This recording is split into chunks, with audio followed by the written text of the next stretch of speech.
오늘 우리에게 주시는 하나님의 말씀은 예레미야 29장 4절부터 14절입니다. 주님 감사합니다.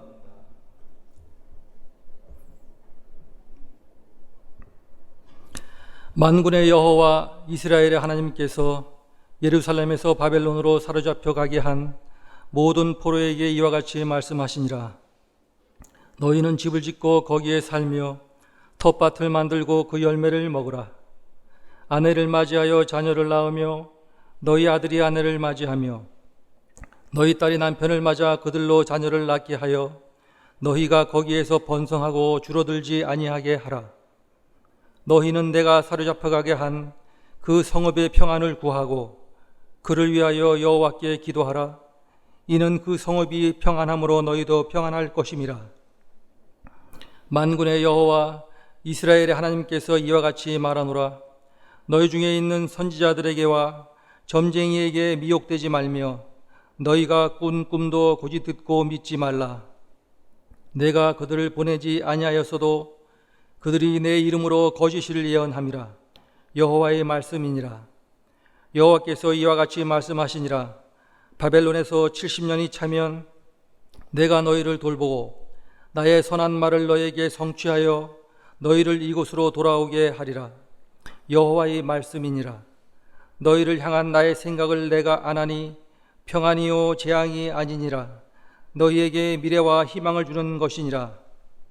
너희가 내게 부르짖으며 내게 와서 기도하면 내가 너희들의 기도를 들을 것이요 너희가 온 마음으로 나를 구하면 나를 찾을 것이요 나를 만나리라. 이것은 여호와의 말씀이니라. 나는 너희들을 만날 것이며 너희를 포로된 중에서 다시 돌아오게 하되 내가 쫓아보내었던 나라들과 모든 곳에서 모아 사로잡혀 떠났던 그곳으로 돌아오게 하리라. 이것은 여호와의 말씀이니라. 아멘.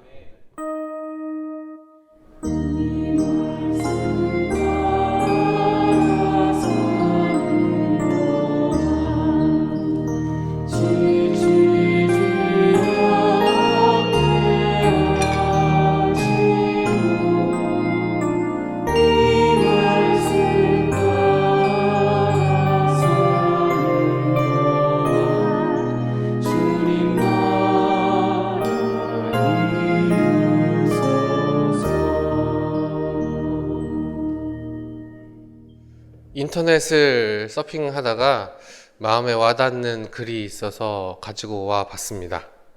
아버지와 치킨이라고 하는 글입니다. 내가 어렸을 때, 제 이야기는 아닙니다. 그는 가끔 늦은 저녁에 전화를 해서는 내게 이런 말을 하곤 했다. 누구누구야, 먹고 싶은 거 없니? 치킨 사갈까? 한껏 톤이 올라간 그의 목소리에서 치킨이란 단어가 들려올 때면 한껏 신난 나는 이번에도 어김없이 양념치킨이요를 외치고는 전화를 끊었다. 그렇게 1시간가량이 지나고 누군가 계단 오르는 소리가 없어질 무렵 익숙한 그의 목소리가 들렸다. 치킨 사왔다 얘들아. 술 냄새가 진하게 풍기던 그는 저희 아버지 아닙니다. 얼굴이 빨개진 채로 우리에게 자랑스럽게 치킨을 건넸고 그럴 때면 우리들은 허겁지겁 포장을 뜯고 치킨을 뜯었다. 그럴 때마다 나는 속으로 이런 생각을 했던 것 같다. 그가 오늘처럼 기분이 좋아서 치킨 상자를 매일 들고 오기를. 그런데 시간이 한참 흘러서 나도 그처럼 직장인이 되고 두 아이의 아빠가 되고 나니 얘들아 치킨 먹을래? 이제는 그의 마음을 조금은 알 것 같다. 그때 아버지가 술에 취한 채 치킨 상자를 들고 온 이유는 그날 기분이 좋았기 때문이 아니라 그날이 유독 고되고 힘들었기 때문이었음을. 아무것도 모른 채 자신의 작은 선물에 뛸 듯이 기뻐하는 자식들의 해맑고 사랑스러운 모습들을 보며 지친 마음을 조금이나마 위로받고 싶었기 때문이었음을 이제야 알게 되었다. 아버지의 마음을 알아가는 것은 참 어려운 일인 것 같습니다. 옛말에 어른들이 너랑 똑같은 놈 낳아봐서 키워보면 그 마음 조금 안다 지혜롭게 말씀하셨는데요. 저희 어머니께서는 저를 거저 키우셨다 말씀하셨는데 제가 저희 아이들을 키워보니까 거짓말이었던 것 같다 이런 생각이 들었습니다. 그렇게 아버지의 마음을 알아가는데 어머니의 마음을 알아가는데 시간이 굉장히 오래 걸립니다. 내가 생각했던 것과 그것들이 오해라는 것을 알게 되고 진실한 마음, 그 속에 담겨 있었던 표현하지 못했던 그 마음들 이해하고 알아가는 데는 굉장히 오랜 시간이 걸리고 아직 걸려야 할 것 같습니다.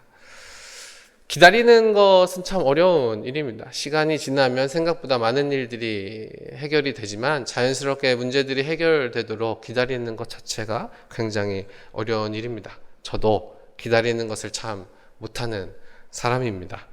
일례로 운전을 하다가 앞에 차가 막혀 있으면 내비를 보잖아요. 내비를 보면 여기서 돌아가면 그리고 직진해서 그냥 막히는 길로 가면 시간이 똑같이 걸린다고 나오는데 그래도 굳이 돌아갑니다.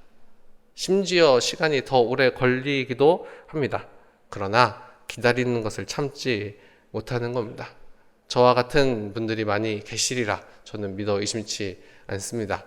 왜냐하면 우리는 한민족이기 때문입니다. 빨리빨리를 외치며 무엇인가 이야기하면 무엇인가 주문하면 빨리 나와야 직성이 풀리는 사람들이기 때문입니다. 어쩌면 기도할 때도 우리가 그렇게 하고 있지 않은가 이런 생각을 합니다. 기도하면 기도한 것을 빨리 응답받고 그렇게 빨리 해결될 것이라 우리가 생각합니다. 그러나 안타깝게도 그럴 수도 있고 그렇지 않을 수도 있습니다. 또한 하나님을 믿으면 모든 일이 잘 될 것이라 생각하고 믿기도 합니다. 그러나 이것도 안타깝게도 그럴 수도 있고 그렇지 않을 수도 있습니다. 만약 우리의 삶 가운데 도둑이 든다거나 힘든 일이 생기면 하나님께서 함께하지 않으시는 건가요? 이런 생각을 해보는 거죠. 하나님 나의 삶 가운데 함께하지 않으십니까? 어찌하여 내 삶 가운데는 하나님 계신데 너무 어려운 일들밖에 없습니다. 이렇게 기도하는 것이지요. 그게 어쩌면 우리의 실존이요 우리가 기도하는 방법일 수도 있겠습니다. 마찬가지로 우리가 기도하면 하나님께서 코로나를 지금 즉시 없애주시는가? 우리가 기도하면 우리의 자녀들이 원하는 대학에 지금 당장 합격하는가? 우리가 기도하면 우리의 아픈 것이 지금 당장 낫는가? 우리가 기도하면 지금 당장 우리의 자녀들이 결혼할 상대를 뿅 하고 데리고 오는가? 여러 가지 의문들을 가져볼 수가 있겠습니다. 마찬가지입니다. 그럴 수도 있고 아닐 수도 있습니다. 생각보다 아닌 경우들이 많이 있습니다. 그래서 기도하면서 하나님의 때를 기다리라고도 하고 또 기다리다가 지치기도 하고 포기하기도 하고 더러 응답 받기도 합니다.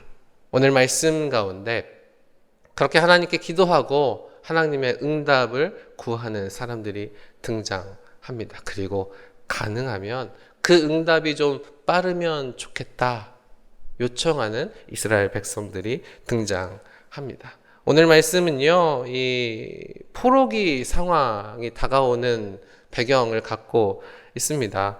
하나님이 계시지 않다라고 많은 사람들이 생각을 하는 것이죠. 그래서 이스라엘 백성들은 자기들이 하나님의 백성임에도 불구하고 하나님을 향하여 하나님께서 침묵하신다 이렇게 주장했습니다.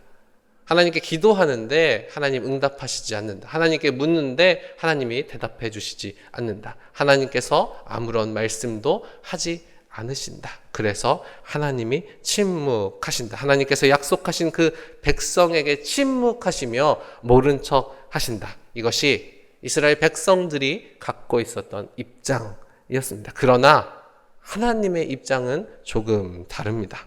하나님의 백성이 하나님의 백성답게 살아가지 않는 겁니다. 하나님의 백성이 하나님을 신경 쓰지 않고 살아갑니다. 하나님이 없는 것처럼 사는 겁니다. 하나님은 말씀하시는데 그 백성이 듣지 않는 겁니다. 하나님이 없는 것처럼 사는 그 태도가, 그 백성의 그 태도가 하나님의 침묵을 만들어내고 하나님이 침묵하신다는 그 백성의 믿음이 실현되는 것이 포로기입니다. 하나님이 침묵하셔서 포로기가 되는 것이 아니라 백성들이 하나님 없는 것처럼 살았기 때문에 포로기가 온 것입니다. 오늘 본문 말씀 앞절에 있는 1절부터 3절까지의 말씀에는 누가 언제 어디서 누구에게 편지를 보냈는지에 대한 내용이 등장하고 있습니다. 만군의 하나님 여호와께서 바벨론에 잡혀가게 하신 백성들에게 유대가 멸망하고 있는 그 중에 완전히 멸망하지는 않았으나 강제로 이주를 당하고 있는 그 상황 가운데 하나님께서 예레미야를 통하여 그 백성들에게, 사로잡혀간 그 백성들에게 편지를 하십니다. 이런 상황 속에서 사람들이 듣고 싶어 하는 이야기들이 있습니다. 아까 말씀드린 것처럼 그 포로기가 짧았으면 좋겠다. 그렇게 위로받고 싶은 겁니다. 지금 힘들지만 지금 너희가 그렇게 포로로 사로잡혀가서 고통스러운 시간을 보내고 있지만 이제 곧 하나님께서 구원하신다. 지금까지 그러셨던 것처럼 하나님께서 곧 구원하신다라는 이야기를 듣고 싶은 겁니다. 그러나 예레미야는 사람들이 듣고 싶어하는 이야기를 해주는 사람이 아니었습니다. 여기에 오늘 우리가 은혜 받는다라고 하는 단어, 그 단어를 좀 생각해 볼 필요가 있겠습니다. 교회에서 은혜 받는다라고 하는 표현 어떨 때 사용하십니까? 혹 듣고 싶은 말을 해줄 때, 힘이 되는 이야기를 들었을 때, 격려를 받고 지지받는 것 같은 느낌이 있을 때 아멘 외치시고 은혜 받았다 표현하십니까? 사실 그렇지 않습니다. 내가 듣고 싶은 이야기가 아니라 하나님이 하시는 말씀을 들어야 하는 겁니다. 비록 그것이 우리의 마음을 아프게 할지라도, 우리를 절망하게 할지라도, 우리의 생각과 다를지라도 그렇게 우리의 심령과 골수를 쪼개는 말씀, 그 말씀 앞에 우리가 은혜 받는 겁니다. 오늘 말씀도 마찬가지입니다. 이스라엘 백성들이 듣고 싶어 했던 곧 구원하신다가 아니라 70년 후에 너희를 해방시키시겠다. 그것이 오늘 말씀의 결론입니다. 70년이라는 세월이 지나면 하나님 너희를 회복하신다라는 겁니다. 오늘 본문 말씀 4절부터 7절까지에는 바벨론에 사로잡혀가 있는 사람들에게 거기에서 삶을 잘 가꾸어서 번영하고 그리고 바벨론을 위해서 기도하라고 하나님 말씀하십니다. 4절입니다. 만군의 여호와 이스라엘의 하나님께서 예루살렘에서 바벨론으로 사로잡혀 가게 한 모든 포로에게 이와 같이 말씀하시니라. 중요한 단어는 이겁니다. 하나님께서 예루살렘에서 바벨론으로 사로잡혀 가게 한 모든 포로. 바벨론이 사로잡아간 포로가 아니라 하나님이 사로잡혀 가게 한 포로라는 겁니다. 하나님께서 보내셨다. 그 역사의 주권이 하나님께 있다. 하나님께서 세계의 역사를 움직이시고 주장하시고 바벨론을 통하여 이스라엘 백성, 자기 백성을 심판하신다. 그리고 바벨론을 주관하는 건 역시 하나님이시다. 이 세상을 주관하시고 통치하시는 분이 하나님이시라는 겁니다. 그러면서 5절, 6절 말씀에는 여러 개의 명령문이 이어져 있고 그 사이에 접속사가 들어가 있는 형식으로 하나님께서 아주 구체적으로 말씀하십니다. 내용은 이렇습니다. 너희는 집을 지어라. 그리고 거기에 살아라. 그리고 밭을 일구어라. 그리고 그 열매를 먹어라. 아내를 얻고 또 아들과 딸들을 낳아라. 그리고 너희 아들들에게 아내를 얻어 주어라. 그리고 너희 딸들에게 남편을 얻어 주어서 아들과 딸들을 낳게 하여라. 그리고 너희는 많아져라. 마지막으로 부정적인 명령문을 하나 말씀하십니다. 그리고 적어지지 말아라. 포로로 잡혀간 이스라엘 백성들에게 하나님 분명하게 하시는 말씀은 너희가 그 땅 가운데서 일상을 살아가는데, 그 땅 가운데서 번영하며 살아가는데 절대 적어지지 말아라. 너희가 비록 어렵고 힘든 상황을 겪어 나아가지만, 고난 가운데 살아가지만 절대 적어지지 말아라. 하나님 그렇게 말씀하십니다. 무너진 일상 속에서 일상을 다잡고 일상을 살아가라 명령하십니다.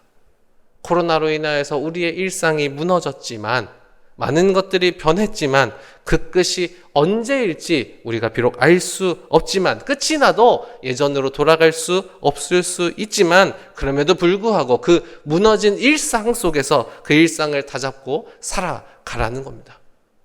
적어지지 말아라. 그것이 오늘 우리에게 주시는 하나님의 말씀입니다. 또한 우리가 세상 속에 살아가는 것도 마찬가지입니다. 우리가 그리스도인으로 세상 속에 살아간다라는 것은 하나님의 백성으로 이 땅 가운데, 이 땅의 시민으로 살아간다라는 겁니다. 그렇기 때문에 세상의 평안을 위해서 기도해야 하겠습니다.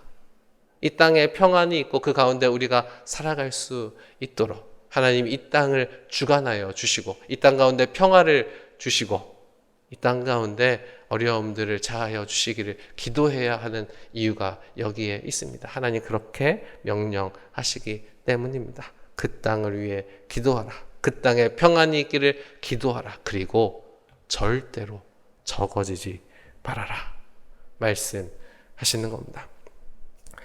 8절과 9절 말씀들을 보면 거짓 예언자에 대한 이야기들이 나와 있습니다. 그 내용들의 전반적인 내용은 포로기가 빨리 끝날 것이라 이야기하는 사람들의 말들을 믿지 말라는 겁니다. 하나님께서 하시는 그 말씀만 듣고 그 말씀을 의지하고 살아가라는 말씀입니다. 28장 말씀을 읽어보면 이 거짓 예언자인 하나냐라고 하는 사람이 등장합니다. 그 사람은 2해, 그러니까 2년이 지나면 포로기가 끝날 것이라 주장합니다. 그것이 하나님의 음성이었다. 그런 말씀을 들었다고 예언을 합니다.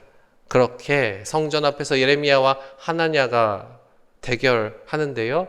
2년이면 끝난다라고 하는 그 이야기에 대해서 예레미야가 이렇게 대답합니다.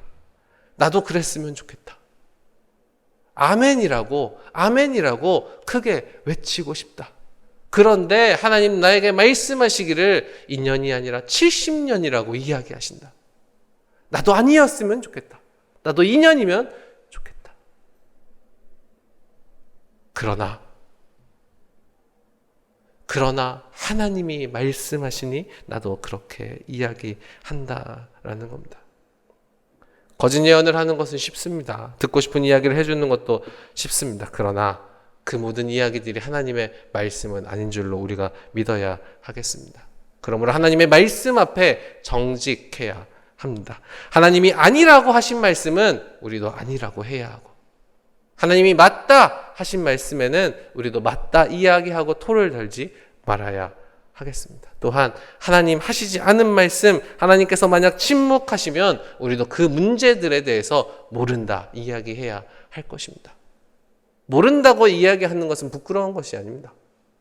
모르지만 안다고 이야기하는 것, 하나님의 뜻과 다른 이야기를 하는 것이 부끄러운 일입니다. 그리고 그 하나님께서 침묵하시는 원인이 우리가 기도할 때 하나님 듣지 않으시고 응답하시지 않는 것 같은 그 원인이 우리가 하나님이 없는 것처럼 살기 때문은 아닌지, 하나님 말씀하시지만 하나님 말씀 듣지 않는 우리들 때문은 아닌지, 그 말씀의 빛 앞에 우리들을 비추어 보아야 하겠습니다.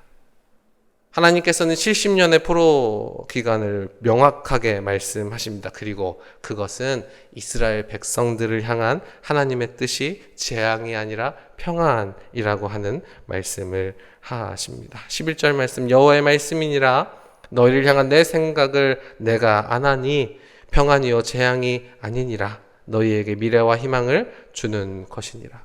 이것이 하나님의 뜻이라는 겁니다. 비록 우리가 고난을 당하고 우리가 기도하는 것들이 즉시 응답되지 않고 주님의 시간들을 기다리며 하나님 해결하실 것들, 하나님 응답하실 시간들을 기다리며 살아가지만 그것이 하나님 우리를 미워하시기 때문이 아니라 하나님 우리에게 재앙을 주시기 위한 것이 아니라 오히려 우리를 사랑하시고 오히려 우리를 평안하게 하시고 오히려 우리에게 미래와 희망을 보게 하시기 위함이라 하나님 그렇게 말씀하시는 겁니다. 우리가 지금 겪고 있는 여러 가지 어려움들 즉시 해결되지 않을지라도 그 모든 것들을 통하여 하나님께서 우리에게 미래와 희망과 소망을 보게 하실 줄로 믿습니다. 그 고난들이 연단이 되고 그 연단이 우리를 정금같이 빚어서 하나님을 바라볼 수 있는 소망이 되는 줄로 믿습니다. 하나님의 이 약속들 우리가 들으며 살아갈 때에 하나님 우리에게 요청하시는 것이 있습니다. 그것은 무엇이냐면 12절 13절 말씀입니다. 너희가 내게 부르짖으며 내게 와서 기도하면 내가 너희들의 기도를 들을 것이요 너희가 온 마음으로 나를 구하면 나를 찾을 것이요 나를 만나리라. 비록 응답이 더딜지라도 70년이라는 시간이 있을지라도 그 가운데 일상을 회복하고 평안을 구하며 기도하라 말씀하시면서 부르짖으라. 하나님께 부르짖으라 말씀하시는 겁니다. 그리고 그렇게 부르짖으면 하나님을 찾으면 하나님을 만나리라 말씀하시는 겁니다. 그렇게 하나님을 찾는 사람이 하나님을 찾는다 말씀하시는 것이 아니라 하나님을 만나고자 노력하는 사람이 하나님을 만날 것이다 말씀하시는 것이 아니라 내가 친히 너희에게 가서 만나 주리라 하나님 말씀하시는 겁니다. 나는 너희를 항상 만나고 싶으니 나를 찾으면 내가 너희를 찾아가 만나 주리라. 나는 너에게 항상 이야기하고 있으니 내가 너에게 침묵하는 것이 아니라 나에게 기도하는 이들, 부르짖는 이들에게 내가 가서 만나 주리라. 말씀하리라. 하나님 그렇게 약속하시는 겁니다. 마태복음 7장 7절 8절 말씀처럼 구하라 그리하면 너에게 주실 것이요 찾으라 그리하면 찾아낼 것이요 문을 두드리라 그리하면 너에게 열릴 것이니 구하는 이마다 받을 것이요 찾는 이는 찾아낼 것이요 두드리는 이에게는 열릴 것이라. 하나님이 없다고 하는 사람들에게 하나님이 침묵하신다 이야기하는 사람들에게 그렇게 하나님이 없는 것처럼 사는 사람들에게 찾으라 구하라 문 두드리라 하나님께 부르짖으라 초청하시는 겁니다. 이 초청이 오늘 저와 여러분들에게 마찬가지로 손 내미시는 하나님의 손길이신 줄로 믿습니다. 그렇게 우리가 우리의 일상을 세워가며 하나님 앞에 부르짖을 수 있는 은혜가 있기를 소원합니다. 지금 우리에게 하나님께서는 이 땅에서 집을 짓고 텃밭을 만들라고 말씀하십니다. 비록 우리의 생각과 우리의 소망과 조금 다를지라도 그럼에도 불구하고 이 땅 가운데 이 상황 가운데 할 수 있는 것들을 하라고 말씀하십니다. 그러면서 하나님 우리를 내버려 두시는 것이 아니라 우리와 함께 하십니다. 일상을 살아가는 방법은 이렇습니다. 집을 짓고 거기에 살며 텃밭을 만들고 그 열매를 먹으며 아내를 맞이하고 자녀를 낳고 자녀들이 결혼하고 번성하도록 하는 겁니다. 살고 있는 그 성읍의 평안을 위해 기도하는 겁니다. 이 땅의 평화를 위해 기도하는 겁니다. 특별함에 대해서 이야기하는 사람들에게 미혹되지 않는 겁니다. 하나님의 때를 구하고 마음을 다해 하나님을 구하고 하나님을 찾고 하나님을 만나는 것, 그것이 우리가 살아가는 일상이 되어야 하겠습니다. 저에게는 외삼촌이 2분 계셨었습니다. 저희 어머니 형제가 오빠 2분이 계시고 언니 그리고 여동생 이렇게 계셨는데요. 지금은 이제 저한테는 큰 이모, 작은 이모만 계시지요. 둘째 외삼촌에 대한 기억은 아주 따스한 기억입니다. 제가 한 5살, 6살쯤 됐을 때 놀이동산 같은 데서 저를 이렇게 들고 이렇게 돌려주셨던, 데리고 놀아주셨던 그 모습이 이미지로 남아 있습니다. 그리고 8살, 9살 저녁쯤에 교통사고가 났다라고 하는 이미지가 남아 있습니다. 외숙모가 억척같이 사셨어요. 그렇게 두 딸을 건사하고 잘 사셨어요. 권사님께서 믿음 잃지 않고 열심으로 일상을 살아가셨어요. 큰 외삼촌에 대한 기억은 저희 외삼촌 댁에 있었던 마당에서 큰 외삼촌이 저에게 무엇인가 말씀하셨던 그런 기억들이 있습니다. 자세한 내용들은 기억이 나지 않지만 무엇인가 하시고 싶은 말씀이 많았던 것 같습니다. 대전에서 상업고등학교를 졸업하시고 은행에 다니셨어요. 어머니의 말씀을 빌자면 취직을 하자마자 기사가 딸려있는 자동차를 받으셨다라고 들었습니다. 그런데 여러 가지 우여곡절 통하여서 정신이 조금 이상해지셨어요. 그렇게 계시다 보니 외숙모도 힘들고 형들도 많이 힘들고 어렵게 지냈어요. 저희 큰 사촌형은 그래서 군대를 가지 않았습니다. 가족들을 부양해야 하기 때문에 군대도 가지 않게 되었습니다. 그렇게 두 외삼촌이 계셨었습니다. 한참 큰 외삼촌 댁이 힘들고 어려울 때 기억이 나요. 어머니는 무엇을 하셨는가? 사실 제가 이제 목사라고 이야기를 하지만 목사 같지는 않습니다. 제가 봐도 어머니한테 배웠던 거, 그리고 저희 고향교회 권사님들한테 막 이야기 들었던 거, 이제 이런 것들만 생각하고 사역하거든요. 제가 고향교회 권사님들 만나면 고향교회 권사님들 막 이렇게 진짜 가끔 이렇게 얘기했어요. 이 박 목사야, 일로 와봐라. 응? 새로 목사님 오셨는데 저희 뭐 인사를 안 하신다. 뭐 이런 얘기들 하시거든요. 그러면 내가 만나는 모든 분들마다 인사를 잘해야 되겠구나. 분명 그 목사님 인사하셨겠지만 인사를 안 했다고 느끼실 수도 있겠구나. 실제로 안 하셨을 수도 있겠지만 뭐 서운하실 수도 있겠다. 이제 이런 생각들을 하는 거죠. 그리고 어머니가 어떻게 사셨는지, 어머니가 어떻게 기도하셨는지 되짚어보면서 사실 목회를 하게 됩니다. 그렇게 큰 외삼촌 댁이 한참 어려울 때 어머니와 큰 이모와 작은 이모가 일주일에 한 번씩 그 집에 가셨어요. 형들에게 먹을 것도 해주기도 하고 여러 가지 살아갈 수 있는 것들을 공급하기도 하고 돌보기도 하지만 가장 중요한 일과는 목사님을 모셔놓고 예배 드리는 거였습니다. 그리고 그곳에서 눈물 뿌려 기도하셨어요. 아들이 잘 되라고, 이게 아니라 하나님 그 가정을, 하나님 그 가정의 아이들을 불쌍히 여겨 주십시오. 하나님 이 가정의 일상이 회복되게 하여 주십시오. 하나님 비록 어렵지만 힘들지만 그 아이들의 아버지 되어 주셔서 하나님 길러주시고 하나님 자라게 하시고 장성하게 하시고 하나님 그렇게 아들 삼아 주십시오. 기도하셨어요. 여러분, 이것이 일상을 살아가는 방식입니다. 힘들고 어려운 순간들, 고난의 순간들, 특별한 일들 만났을 때 우리가 일상을 살아갈 수 있는 방법입니다.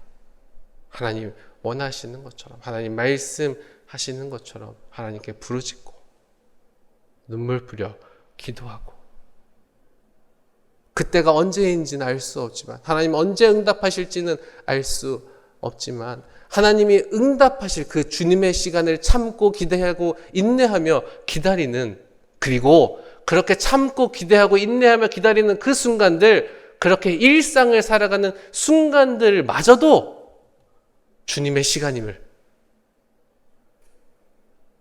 고백하며 주님 주셨으니 주님의 것으로 살아드리는 것, 그것이 오늘 저와 여러분이 살아가야 하는 삶의 방식이겠습니다. 하나님은 신실하신 분이십니다. 우리는 우리가 뱉은 말을 지키지 못할지라도 하나님께서는 하나님 하신 말씀을 지켜 나아가십니다. 이스라엘 백성들에게 70년을 약속하신 그 약속 지키셨고, 그것보다 더 먼저 부르짖는 자들을 만나 주셨고, 그 백성들을 향하여 재앙이 아니라 평안이라 말씀하시는 그 말씀들을 지금까지도 지켜오시고, 저와 여러분을 자녀 삼아 주시고 하나님 백성으로 살아가게 하시고, 또한 우리를 향하여서도 부르짖으라, 기도하며 일상을 살아가라 말씀하십니다. 그렇게 우리의 삶을 살아가며 주님의 시간을 기다리며, 또한 기다리며 인내하는 그 시간들까지도 주님의 시간으로 고백하며 살아갈 수 있는 저와 여러분 되시기를 주님의 이름으로 축원합니다. 이 시간 함께 자리에서 일어나셔서 하나님 앞에 찬양하겠습니다.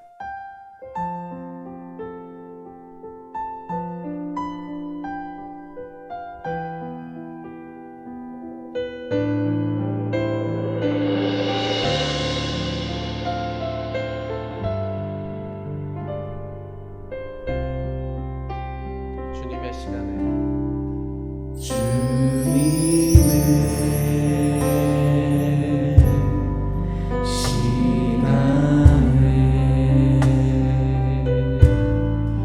그의 뜻 이루어지리 기다려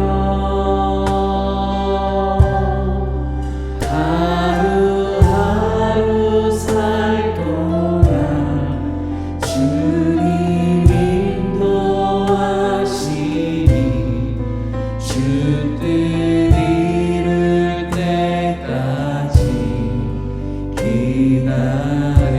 다시 한번 고백합니다. 주님의 시간에 주님의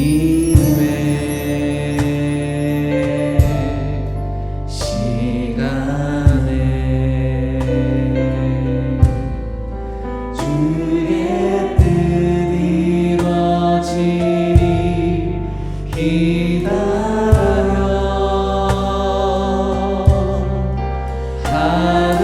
하루하루 살 동안 주님 인도하시니 주 뜻 이룰 때까지 기다려. 믿음으로 고백합니다. 기다려 그때를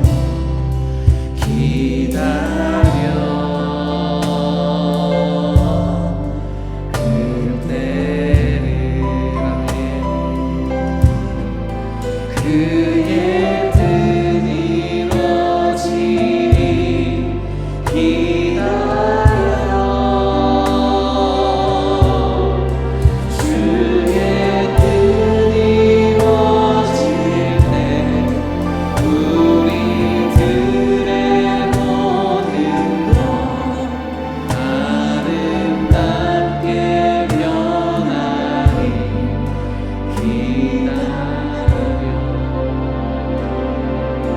이 시간 오늘 받은 말씀 마음에 새기며 주님의 때를 기다립니다. 그리고 그 때가 올 때까지의 모든 시간들도 주님의 때임을 인정하며 살아가기를 소원합니다. 하나님, 우리가 그렇게 인내하며 참으며 기다리며 기대하며 기도하게 하여 주시옵소서.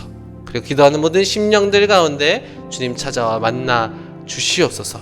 그렇게 우리의 일상을 회복하여 주시옵소서. 함께 묵상으로 잠시 기도합니다.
복을 빕니다. 이제는 우리를 위해 십자가에 못 박혀 죽으시고 또한 부활하셔 우리의 삶의 소망 되신 우리 구주 예수 그리스도의 그 크신 은혜와 하나님의 때 그때 응답하시고 또한 우리를 온전케 하시는 하나님 아버지의 무한하신 사랑과 그때까지 모든 시간이 주님의 시간임을 고백하게 하시고 함께 하시며 끊임없는 탄식으로 우리를 위해 기도하시고 중보하시는 성령님의 감화감동 교통 위로하심의 역사가 하나님께 부르짖으며 기도하며 하나님을 찾으며 하나님 만나기를 소원하며 주님 주신 삶을 열심으로 살아가기를 다짐하는 여기에 모인 주의 거룩한 자녀들의 머리 위에와 주님 허락하신 이 땅 위에 주의 몸된 교회 위에 지금부터 영원히 함께 하시기를 축원하옵나이다. 아멘.